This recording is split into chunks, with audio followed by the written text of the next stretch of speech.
ओम शांति। हम अव्यक्त मुरली रिवाइज कर रहे हैं। आज 1984 की 30वीं अव्यक्त मुरली है। आज की मुरली का विषय है वर्तमान ब्राह्मण जन्म हीरे तुल्य। वर्तमान ब्राह्मण जन्म हीरे तुल्य।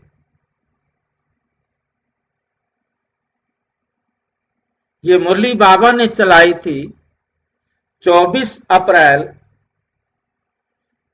1984।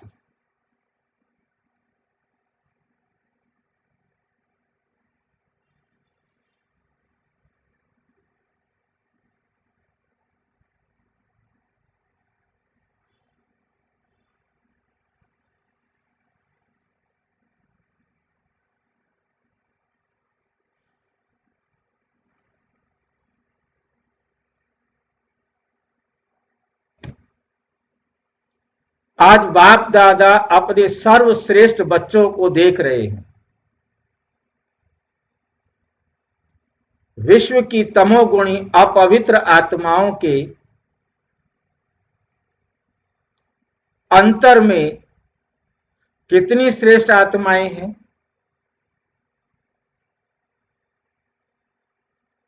दुनिया में सर्व आत्माएं पुकारने वाली हैं।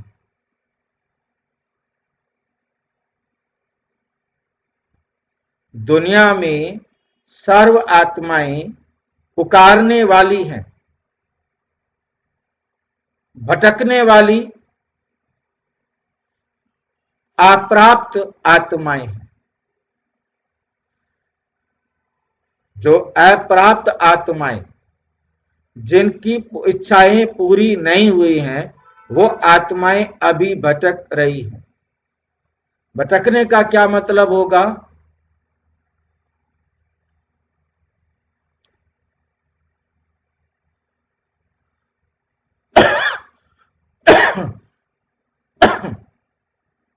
भटकने का मतलब ये नहीं है कि शरीर के बिना इधर उधर भटकती हुई आत्माएं ढूंढ रही हैं अपनी शांति को, प्रेम को, आनंद को। जो उनको नहीं मिला उसके लिए दुनिया में भटक रही। कईयों को पैसे की प्यास है, कईयों को नाम मान शान की इच्छा है, कईयों को कुछ, कईयों को कुछ, कईयों को कुछ। हर एक की जो भी इच्छा है, अच्छी या बुरी, वो उनके पीछे भटक रहे।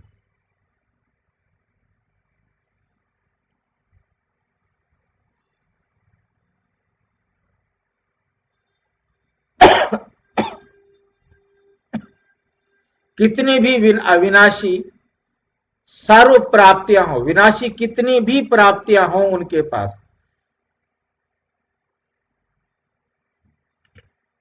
संसाधन अरबों करोड़ों रुपया, जो भी दुनिया की विनाशी चीजें, वो सारी उनके पास है, फिर भी कोई ना कोई अप्राप्ति जरूर होगी।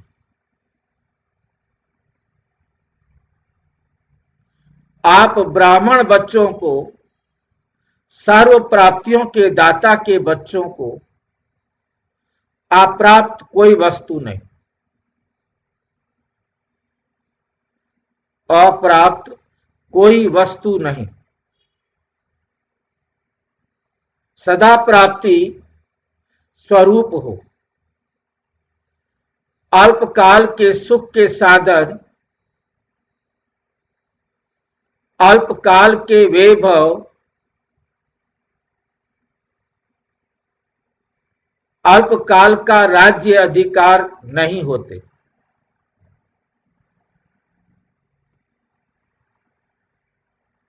अल्पकाल के राज्य अधिकार नहीं होते हुए भी बिना कोड़ी के बादशाह।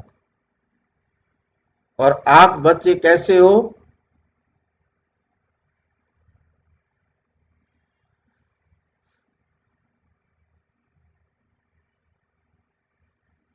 दुनिया वालों को प्राप्ति नहीं है, परंतु आप ब्राह्मण बच्चों को, सर्व प्राप्तियों के दाता के बच्चों को आप प्राप्त कोई वस्तु, आपको ये लगता है कि हमें पाना था सो पा लिया। सदा प्राप्ति स्वरूप हो।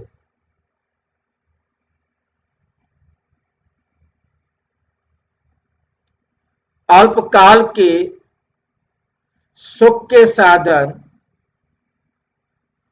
अल्पकाल के वैभव, अल्पकाल का राज्य अधिकार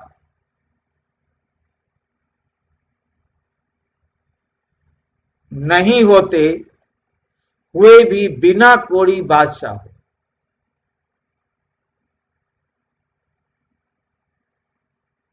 बेफिक्र बादशाह हो।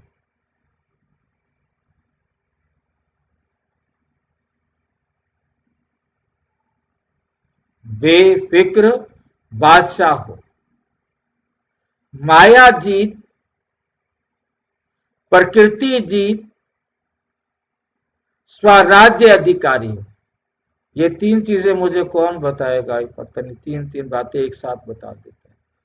माया जीत, प्रकृति जीत, स्वराज्य अधिकारी हो। ये तीन चीजें क्या है? अलग अलग है क्या ये एक है? माया जीत, प्रकृति जीत, स्वराज्य अधिकारी, ये तीन बातें क्या है?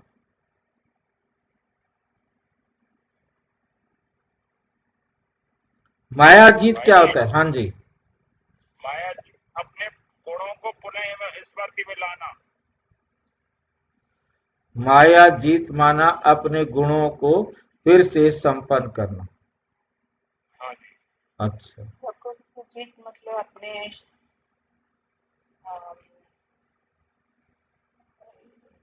क्या बोलते जीता, अपने कर्मेंद्रियों को कंट्रोल में लाना। कर्म इंद्रियां तो अलग हो जाते हैं ना। मन बुद्धि संस्कार पे जीत पाना, अपने कंट्रोल में अपने। प्रकृति जीत माना पांचों तत्व जिससे बना हुआ ये पूरा शरीर, पांचों तत्व से बना हुआ ये शरीर और पांचों तत्व जो इस शरीर से बाहर हैं, उनके प्रभाव से मुक्त। ये शरीर और बाहर से कहीं बाढ़ है, भूकंप है, बारिश है, या सूखा है, या खाने को मिला है, खाने को नहीं मिला है, ये जो पांचों तत्व, पानी पीने के लिए नहीं मिल रहा है, इस पांचों तत्व जीत, पांचों तत्वों पर मिल जाए तो ठीक, नहीं मिले तो ठीक, ये मेरे को खुशी भी नहीं दे, मेरे को गम भी नहीं दे। माया जीत में तो गुण हो गए, शक्तियां हो गई, जो मेरे अंदर कम हुई, मैंने उससे अपने आप को संपन्न बनाया। प्रकृति जीत मतलब प्रकृति के पांचों तत्व मेरे को मिल जाए तो ठीक, नहीं मिले तो ठीक, अधिक मिले तो ठीक, कम मिले तो ठीक, मेरे को इसका कोई प्रभाव नहीं। प्रकृति मेरे दुख और खुशी का कारण नहीं।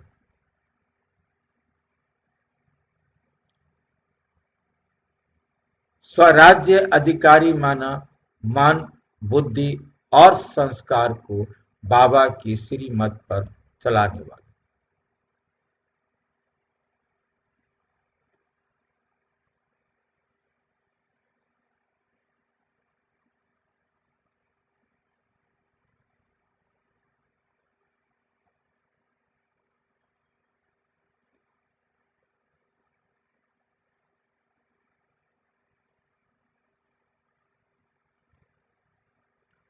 सदा ईश्वरीय पालना में पलने वाले, खुशी के झूले में, अति इंद्रिय सुख के झूले में झूलने वाले हो।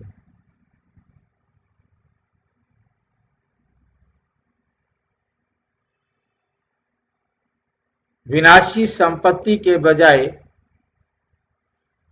अविनाशी संपत्तिवान हो।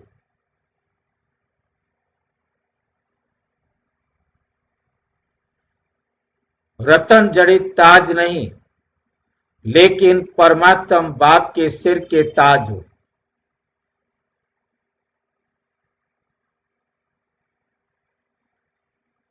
रतन जड़ित श्रृंगार नहीं, लेकिन ज्ञान रत्नों, गुणों रूपी रत्नों के श्रृंगार से सदा श्रृंगारे हुए हो। कितना भी बड़ा विनाशी सर्वश्रेष्ठ हीरा, सर्वश्रेष्ठ हीरा हो, मूल्यवान हो, लेकिन एक ज्ञान के रत्न, गुणों के रत्न के आगे उनकी क्या वैल्यू है?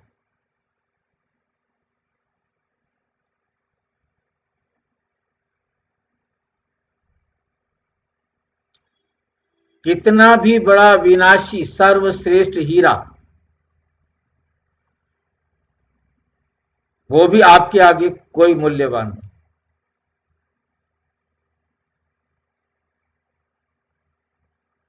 लेकिन एक ज्ञान के रत्न के आगे, गुण के आगे, उस वह हीरे की क्या वैल्यू है? कोई वैल्यू नहीं। इन रत्नों के आगे वो पत्थर के समान है, क्योंकि विनाशी है। 9 लखे हार के आगे भी आप स्वयं बाप के गले का हार बन गए।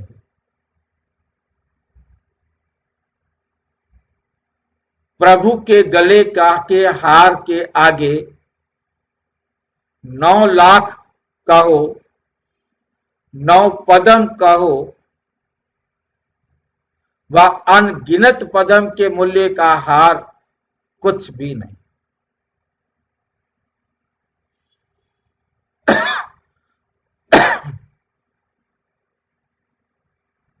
छत्तीस प्रकार का भोजन भी इस ब्रह्मा भोजन के आगे कुछ नहीं, क्योंकि डायरेक्ट बाप दादा को भोग लगाकर इस भोजन को परमात्म प्रसाद बना देते हो। प्रसाद की वैल्यू आज अंतिम जन्म में भी भक्त आत्माओं के पास कितनी है? आप साधारण भोजन नहीं खाते,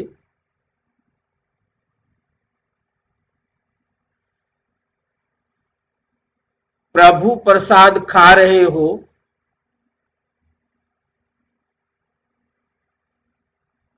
जो एक दाना पद्मों से भी श्रेष्ठ है।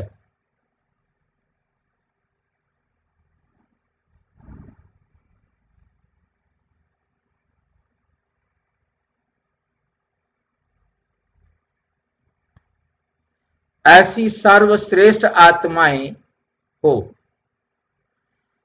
ऐसा रूहानी श्रेष्ठ नशा रहता है। चलते चलते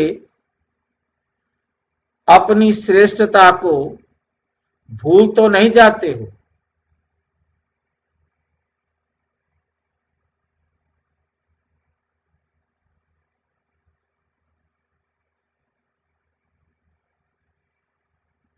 अपने को साधारण तो नहीं समझते हो?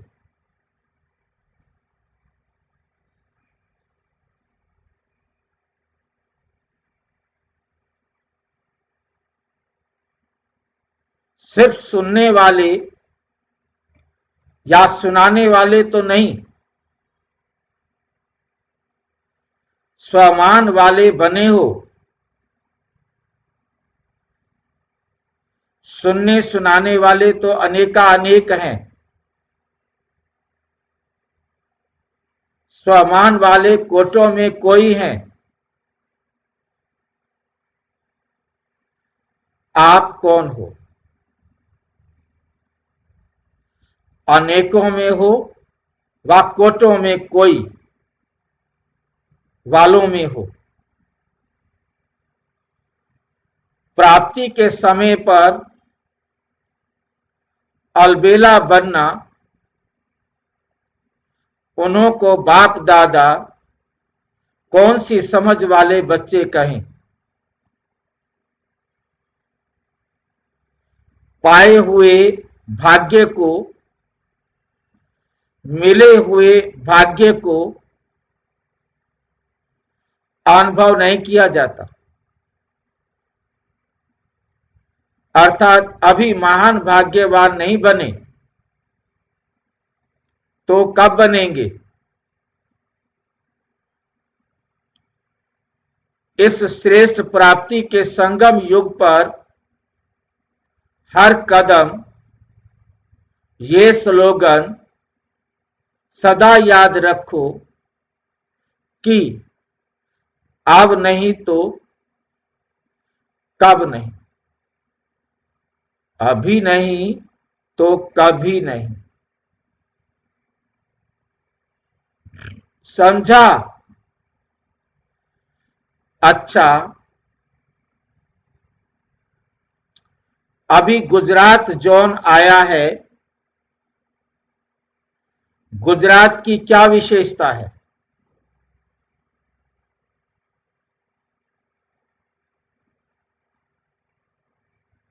छोटा बड़ा खुशी में जरूर नाचते हैं।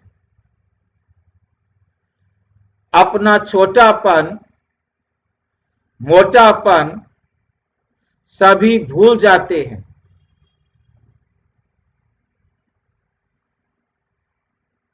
रास के लगन में मगन हो जाते हैं। सारी सारी रात भी मगन रहते हैं। तो जैसे रास की लगन में मगन रहते, ऐसे सदा ज्ञान की खुशी की रास में भी मगन रहते हो ना?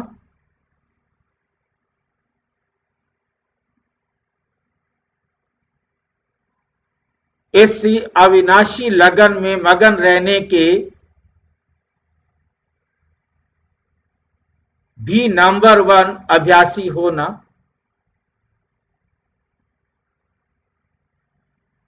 विस्तार भी अच्छा है।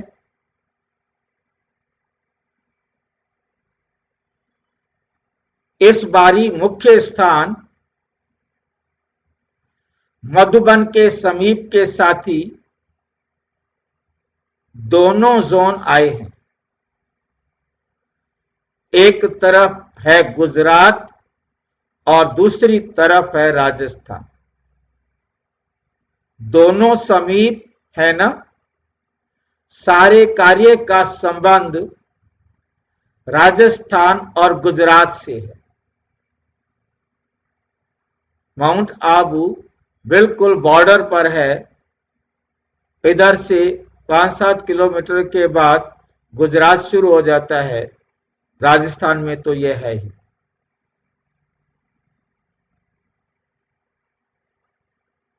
और जब पाकिस्तान से आए थे उस टाइम माउंट आबू गुजरात में होता था।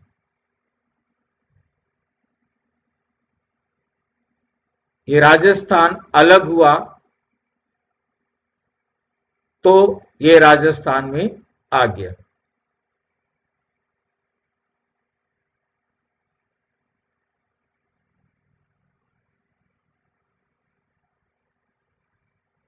तो ड्रामा अनुसार दोनों स्थानों को सहयोगी बनने का गोल्डन चांस मिला हुआ है। दोनों हर कार्य में समीप और सहयोगी बने हुए हैं।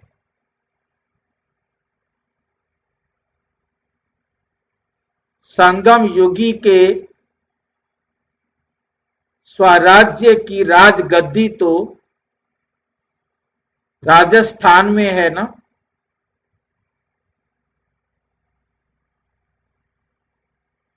कितने राजे तैयार किए हैं?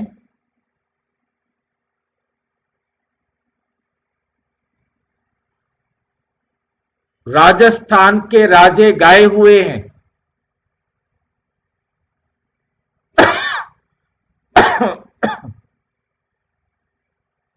तो राजे तैयार हो गए हैं या हो रहे हैं। राजस्थान में राजाओं की सवारियां निकलती हैं। तो राजस्थान वालों को ऐसा राजस्थान वालों को ऐसा पूरी सवारी तैयार कर लानी चाहिए।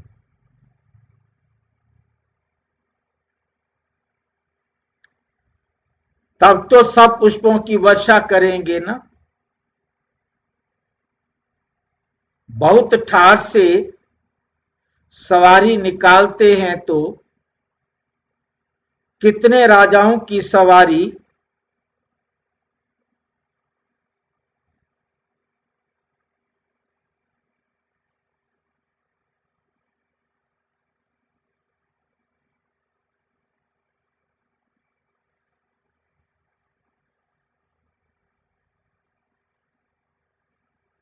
कम से कम जहां सेवा केंद्र है वहां का एक एक राजा आवे तो कितने राजे हो जाएंगे? 25 स्थानों के 25 राजे आवे तो सवारी सुंदर हो जाएगी ना।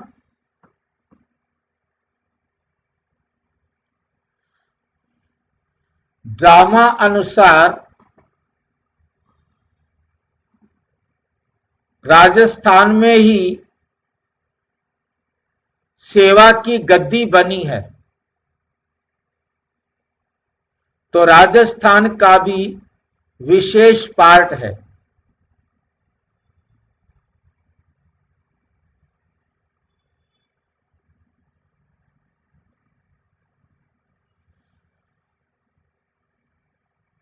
राजस्थान से ही विशेष सेवा के घोड़े भी निकले हैं।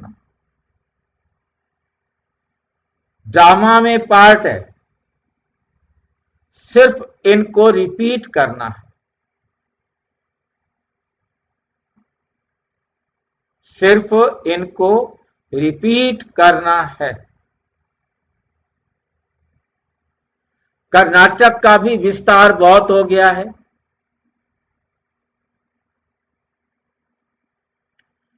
अब कर्नाटक वालों को विस्तार से पार निकलना पड़े।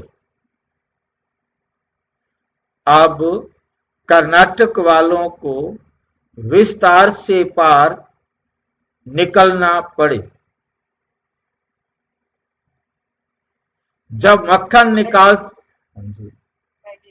विस्तार से निकलना पड़े मतलब क्या हुआ?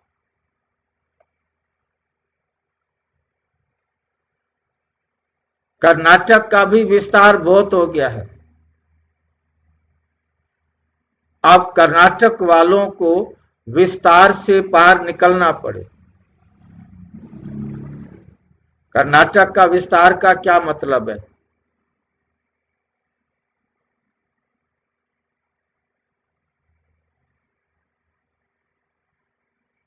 भाई मान लो वहां पर 10 शहर हैं, उन 10 शहरों में खुल गया है।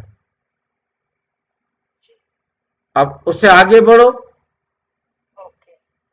आप रुके तो नहीं रहो ना, उनके गांवों में जाओ, छोटे छोटे और गांवों में जाओ, रुको नहीं मतलब।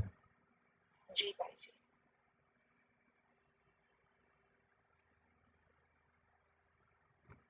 जब मक्खन निकालते हैं तो पहले तो विस्तार में होता है। कभी मक्खन निकाला है आपने दही से दूध भिगो के रखने को, क्या खट्टा लगा के रखने के बाद?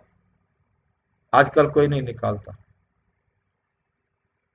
तो जब हम उसको मथना शुरू करते हैं, क्योंकि हम मथते थे हम, तो उसको मथते मथते पहले वो फैला फैला होता है, फिर धीरे धीरे वो मक्खन इकट्ठा होने लगता है। जब फैला होता है तो ऐसा लगता है बहुत ज्यादा है, परंतु जब वो इकट्ठा हो जाता है तो हम हाथ में लेकर कैसे उछालते थे तो वो इकट्ठा होता था, उसमें से भी जो लस्सी छाछ है वो छाछ बाहर निकलता था। अच्छी तरह से मक्खन को जब करते थे तो उसमें से छाछ भी बाहर निकलेगा, उसको टाइट करना होता है। तो जितना टाइट करते तो पानी बाहर निकल जाता है, लस्सी बाहर निकल जाती है, तो वो कम हो जाता है। पहले तो विस्तार होता है, फिर उससे मक्खन सार निकलता है, फिर झाग बनती है। झाग बन के धीरे धीरे घी के जो कण हैं वो आपस में जुड़ना शुरू होते हैं, और फिर जुड़ते जुड़ते मथते मथते वो अच्छी तरह जब जुड़ जाते हैं, फिर उनको हाथ से टाइट करते हैं तो लस्सी बाहर निकल जाती है, तो सिर्फ मक्खन रह जाता है। उसमें से भी हम लस्सी को और निकालने के लिए पानी में डालते, पानी में डाल करके उसको पानी जो है ना थोड़ा सा भी गुनगुना करेंगे, तो फिर उसे ठंडा करेंगे तो उसमें से लस्सी बाहर निकल जाएगी। तो घी जब बनाते हैं तो उसमें कम जो है ना वो छाछ जो है ना बाहर होती है, क्योंकि पानी तो तुरंत अलग हो जाता है। तो एक बार उसको पानी में से निकाल देने से उसमें से छाछ का जो एक्स्ट्रा होता है बाहर निकल जाता है।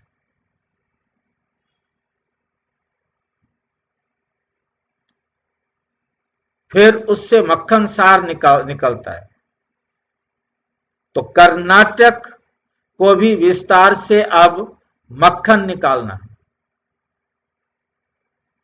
अब एक तो है विस्तार करना ज्यादा ज्यादा ज्यादा ज्यादा, अब उनमें से भी जो अच्छे अच्छे, जैसे उनको राजाएं कहे, ऐसे यहां पर वारिस क्वालिटी वाले बच्चों को निकालो। अब जो मक्खन निकालने का मतलब क्या है कि इनमें से जो वारिस क्वालिटी वाले बच्चे हैं, जो मतलब सेवा करने वाले बच्चे, दो प्रकार के होते हैं। जो सेवा करने में एक्सपर्ट होते हैं उनको माइक कहा जाता है, और जो वर्षा लेने वाले बच्चे होते हैं, जो बहुत अच्छी तरह धारणा करने वाले बच्चे हैं, उनको निकाल कर लाओ।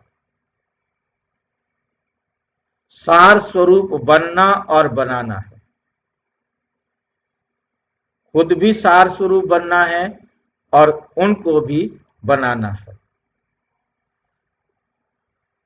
अच्छा, अपने श्रेष्ठ स्वमान में स्थित रहने वाले सर्व प्राप्तियों के भंडार,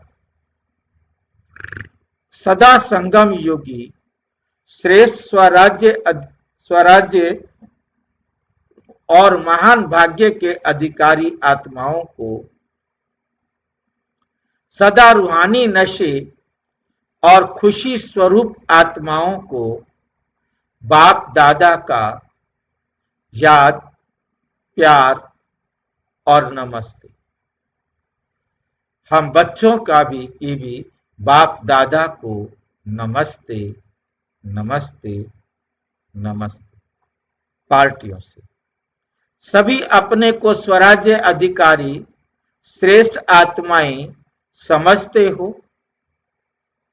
स्वराज्य का अधिकार मिल गया, ऐसी अधिकारी आत्माएं शक्तिशाली होंगी ना। राज्य को सत्ता कहा जाता है। सत्ता अर्थात शक्ति। आजकल की गवर्नमेंट को भी कहते हैं राज्य सत्ता वाली पार्टी। राज्य सत्ता वाली पार्टी है तो राज्य की सत्ता अर्थात शक्ति है। तो स्वराज्य कितनी बड़ी शक्ति है। ऐसी शक्ति प्राप्त हुई है सभी कर्म इंद्रियां आपकी शक्ति प्रमाण कार्य कर रही हैं। राजा सदा अपनी राज्य सभा को, राज्य दरबार को बुलाकर पूछते हैं कि कैसे राज्य चल रहा है। तो आप स्वराज्य अधिकारी राजाओं की कारोबार ठीक चल रही है या कहां नीचे ऊपर होती है। कभी कोई राज्य कारोबारी धोखा तो नहीं देते हैं। कभी आंख धोखा दे, कभी कान धोखा दे, कभी हाथ कभी पांव धोखा दे। ऐसे धोखा दे, ऐसे धोखा तो नहीं खाते हो, ऐसे धोखा तो नहीं खाते हो।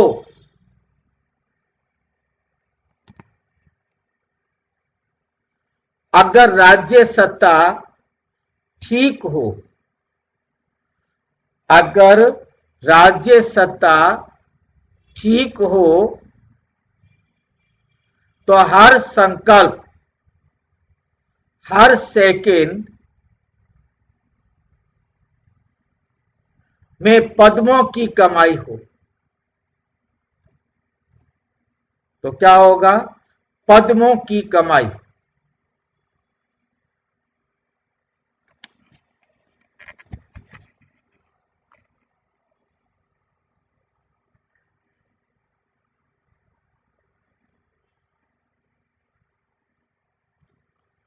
अगर राज्य सत्ता ठीक नहीं तो हर सेकंड में पद्मों की गवाही होती है। ये क्या समझ में आया आपका? ये पद्मों की कमाई और गवाही का क्या चक्कर है ये?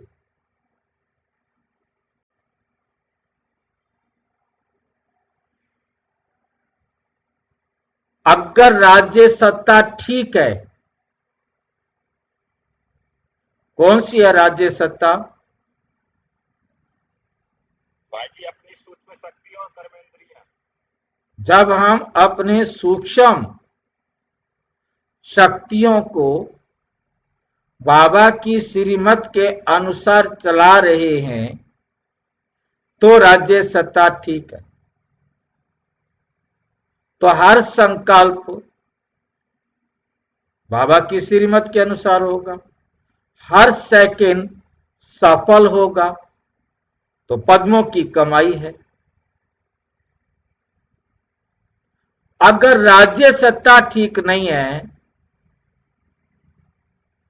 तो हर सेकंड में पद्मों की कमाई, या तो कमाई होगी या घाटा होगा।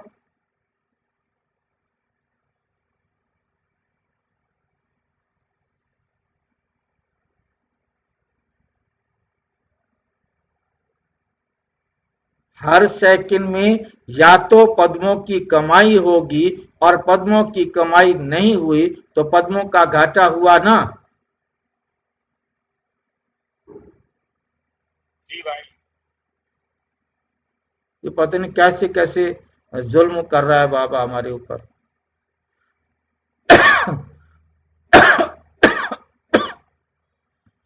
भाई क्या तो कमाई होगी क्या गवाही होगी? अब इतनी सख्त बातें तो नहीं करें। एक सेकंड, मतलब इतना सख्त के एक एक सेकंड भी हम हिसाब किताब रखें, बताओ।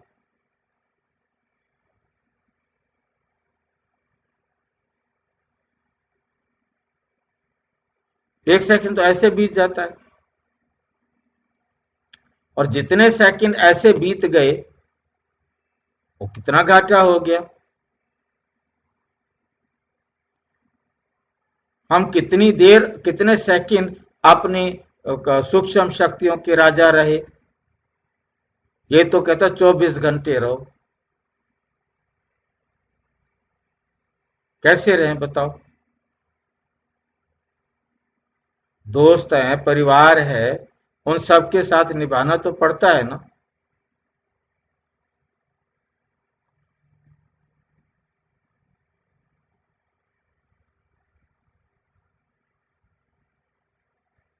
घाटा इतना सुना दिया, इतना सारा घाटा हो गया बताओ। हम थोड़ी देर तो बाबा की श्रीमत पर अपने आप को संभालने की कोशिश करते हैं, अब सारा दिन कैसे करें, 24 घंटे कैसे करें बताओ? इतने सख्त कानून बना रखे हैं। भाई जी, मन बुद्धि संस्कार और अपने शरीर की कर्मेंद्रियों बाबा की श्रीमत पर लगाने हैं 24 घंटा। वही मैं देख रहा हूं ना, यही तो कह रहा इसको हूं। ही कह रहा है बाबा। अब तो 24 घंटे कैसे बाबा की श्रीमत पर चले? भाई जी, अब फुर्सत तो कर रहे हैं, सभी कर रहे हैं, गैर भाई मतलब आए ये कार्मिक अकाउंट के कुछ ऐसे आ जाते हैं जो विघ्न डालते हैं।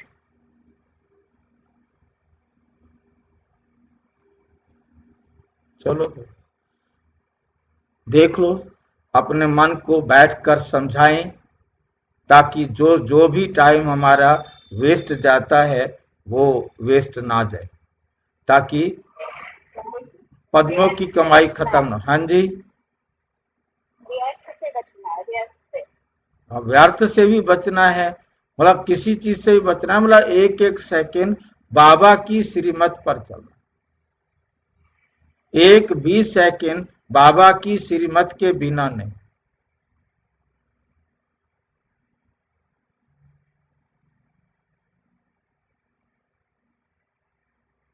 प्राप्ति भी एक की पदम गुणा है, मतलब एक सेकंड की पदम गुणा प्राप्ति है, तो फिर एक सेकंड में गंवाते भी पदम गुणा है। घाटा तो कम होना चाहिए था ना, घाटा भी उतना। तो एक का पदम गुणा गंवाते हो, कितना जितना मिलता है उतना जाता भी है, हिसाब है। सारे दिन की राज्य कारोबार को देखो, आंख रूपी मंत्री ने ठीक काम किया, कान रूपी मंत्री ने ठीक काम किया। कौन सा काम ठीक होता है आंखों का?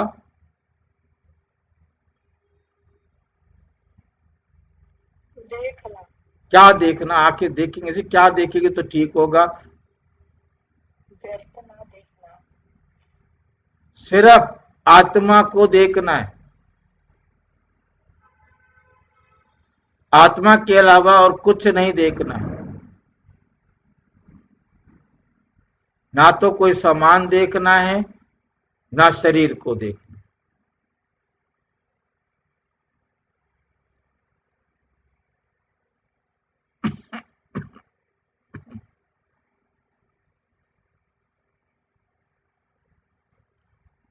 इनको देख भी लो तो इनका हमारे ऊपर कोई असर ना हो।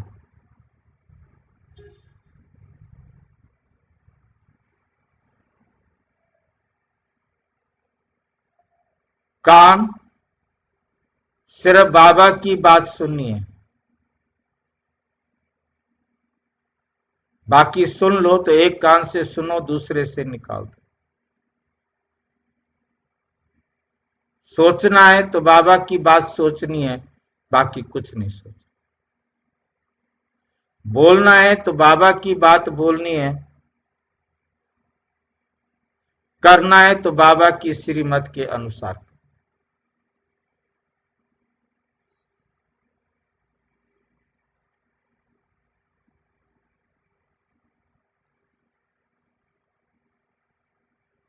सबकी डिपार्टमेंट ठीक रही या नहीं,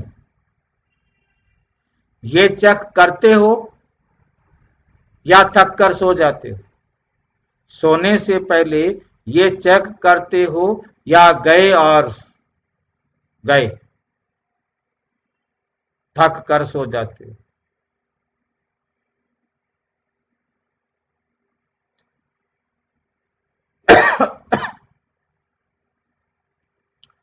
वैसे कर्म करने से पहले ही चेक कर फिर कर्म करना है। पहले सोचना फिर करना, पहले करना पीछे सोचना ये नहीं। टोटल रिजल्ट निकालना अलग बात है, लेकिन ज्ञानी आत्मा पहले सोचेगी फिर करेगी। तो सोच समझकर हर कर्म करते हो,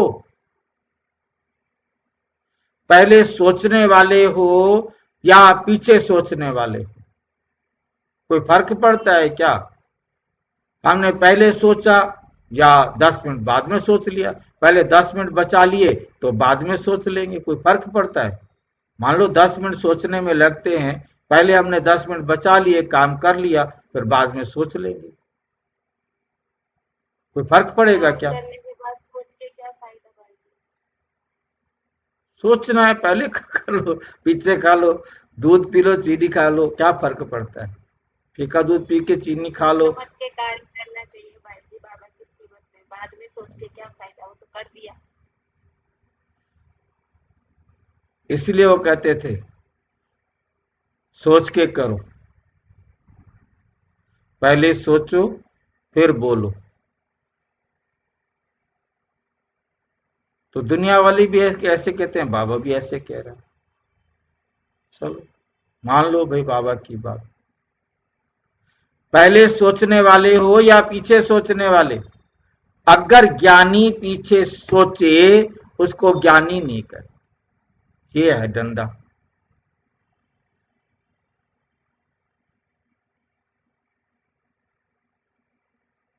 पहले सोचे तो ज्ञानी, पीछे सोचे तो वो ज्ञानी नहीं है।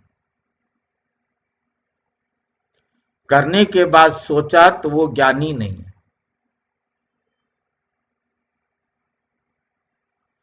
इसलिए सदा स्वराज्य अधिकारी आत्माएं हैं, और इस स्वराज्य के अधिकार से विश्व के राज्य अधिकारी बनना ही है। बनेंगे या नहीं?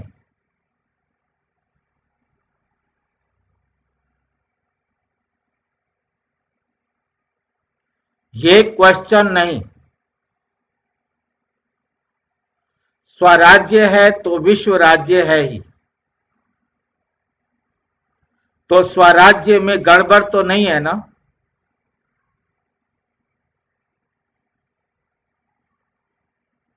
द्वापर से तो गड़बड़शालाओं में चक्कर लगाते रहे,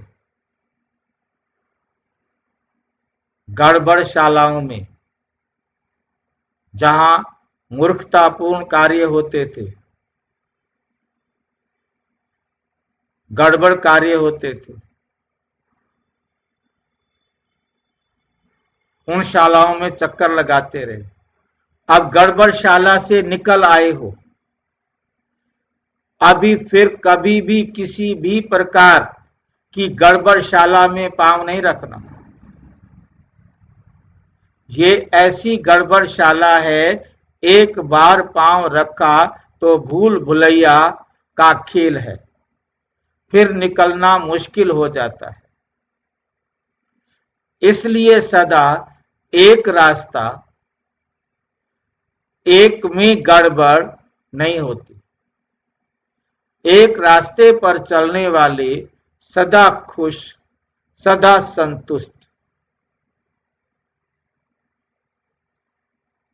बंगलोर हाई कोर्ट के जस्टिस से अव्यक्त बाप दादा की मुलाकात। किस स्थान पर और क्या अनुभव कर रहे हो? किस स्थान पर और क्या अनुभव कर रहे हो?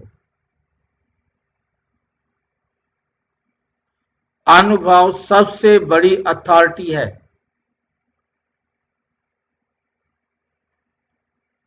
सबसे पहला अनुभव है आत्म अभिमानी बनने का।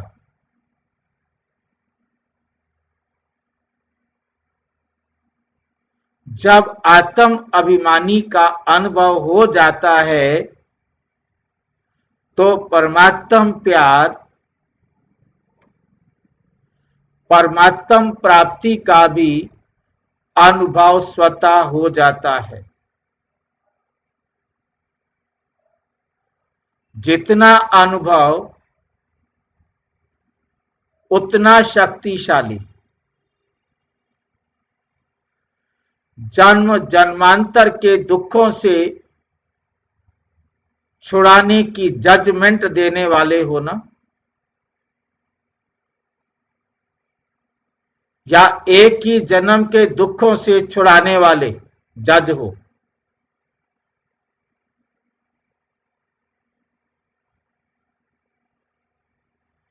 वे तो हुए हाई कोर्ट या सुप्रीम कोर्ट का जज।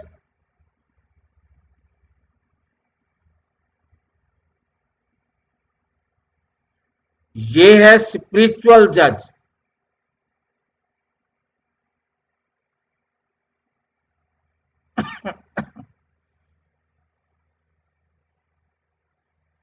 किससे बात कर रहे हैं बाबा?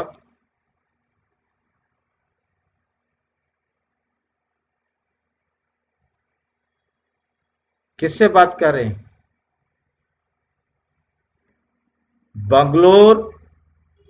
बेंगलोर हाई कोर्ट के जस्टिस से।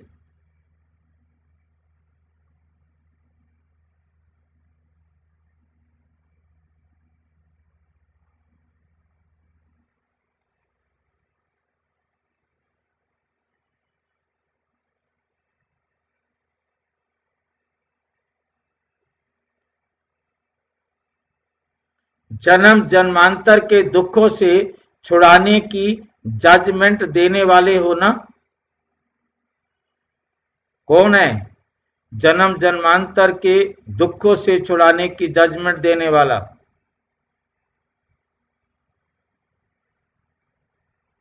क्योंकि बाबा की, परमात्मा की प्राप्ति का अनुभव स्वतः हो जाता है।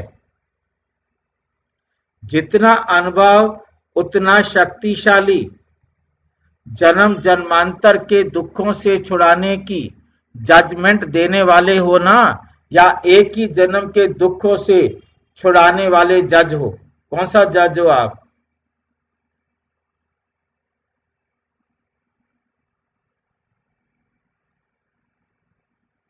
वो तो हाई कोर्ट या सुप्रीम कोर्ट के जज हैं दुनिया में। आप कौन सा जज हो? स्पिरिचुअल जज। ये है स्पिरिचुअल जज। इस जज बनने में पढ़ाई की व समय की आवश्यकता नहीं। सिर्फ 2 अक्षर ही पढ़ने हैं, आत्मा और परम आत्मा। बस इसके अनुभवी बन गए तो स्पिरिचुअल जज बन गए। जैसे बाप जन्म जन्म के दुखों से छुड़ाने वाले हैं, इसलिए बाप को सुख का दाता कहते हैं। तो जैसा बाप वैसे बच्चे डबल जज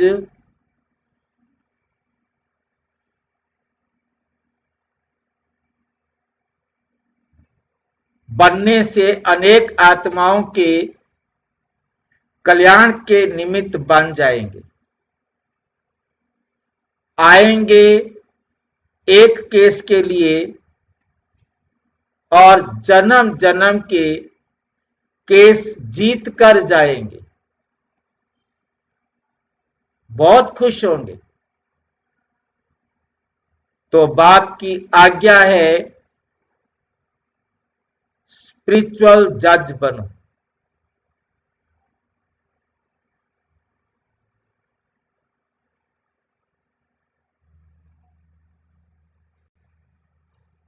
अच्छा, ओम शांति। किसको समझ में आया स्पिरिचुअल जज बन के क्या करना है?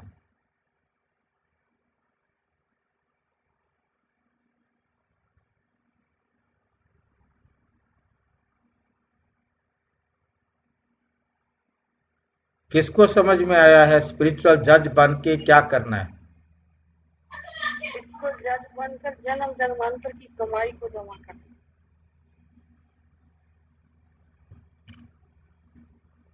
क्योंकि जब आप, बाबा ने पहली लाइन उनको बताई जो बेंगलोर के हाई कोर्ट के जस्टिस आए हैं कि यहां क्या अनुभव कर रहे हो। यहां पर दो अनुभव है, आत्मा और परम आत्मा।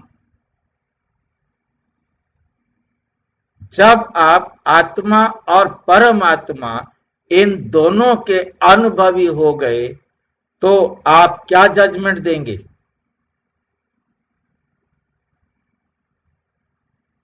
आप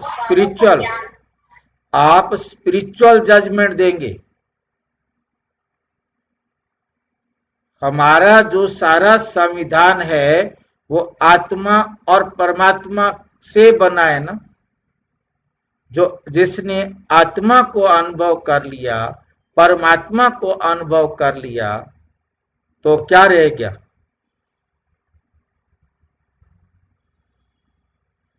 उसके जो संस्कार हैं वो ऑटोमेटिक परमात्म डायरेक्शन पर बन जाएंगे ना।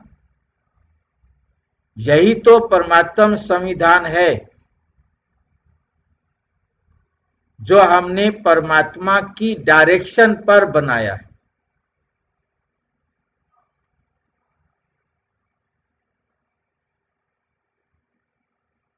और फिर जब हमारे संस्कार अर्थात हमारा संविधान परमात्मा के अनुभव से बन जाता है, फिर हमारा जो निर्णय होगा वो सर्वांत सुखाय होगा।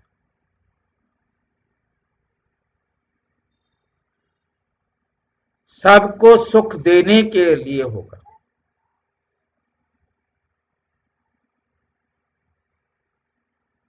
भाई जी, बाबा उसको ज्ञान में लाना चाहते होंगे। ज्ञान में तो है ही वो आत्मा बच्चा, का कल्याण। ज्ञान में तो है ही बच्चा, परंतु बाबा से मिलने आया है ना। ऐसे ऐसे नहीं मिलने आते। उनको पहले ज्ञान का कोर्स कराया जाता है। बाबा मिलन में आते हैं ना। यदि कोई पहली बार भी आ जाए तो भी उसे आत्मा और परमात्मा का परिचय अच्छी तरह दे दिया जाता है। कोशिश तो की जाती है कि प्रदर्शनी मोटी मोटी सारी समझा दी जाए, परंतु आत्मा और परमात्मा का परिचय उसे दे दिया जाए। यदि उसे आत्मा और परमात्मा का परिचय नहीं मिला तो वो परमात्मा को पहचानेगा ही नहीं और वो समझेगा भी नहीं कि परमात्मा ने मेरे साथ बात की।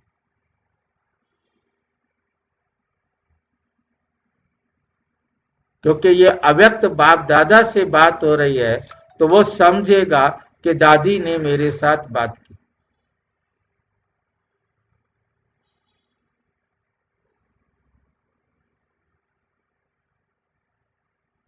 ठीक है, तो हमारा जजमेंट ऑटोमेटिक बाबा की श्रीमत के अनुसार होगा। अच्छा, ओम शांति। और विस्तार से जानने के लिए प्रजापिता ब्रह्मा कुमारी ईश्वरीय विश्वविद्यालय के किसी भी सेवा केंद्र पर संपर्क करें।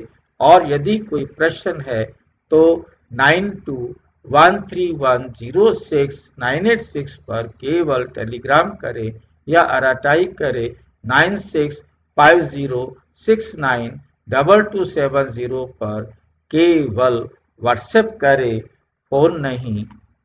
ओम शांति।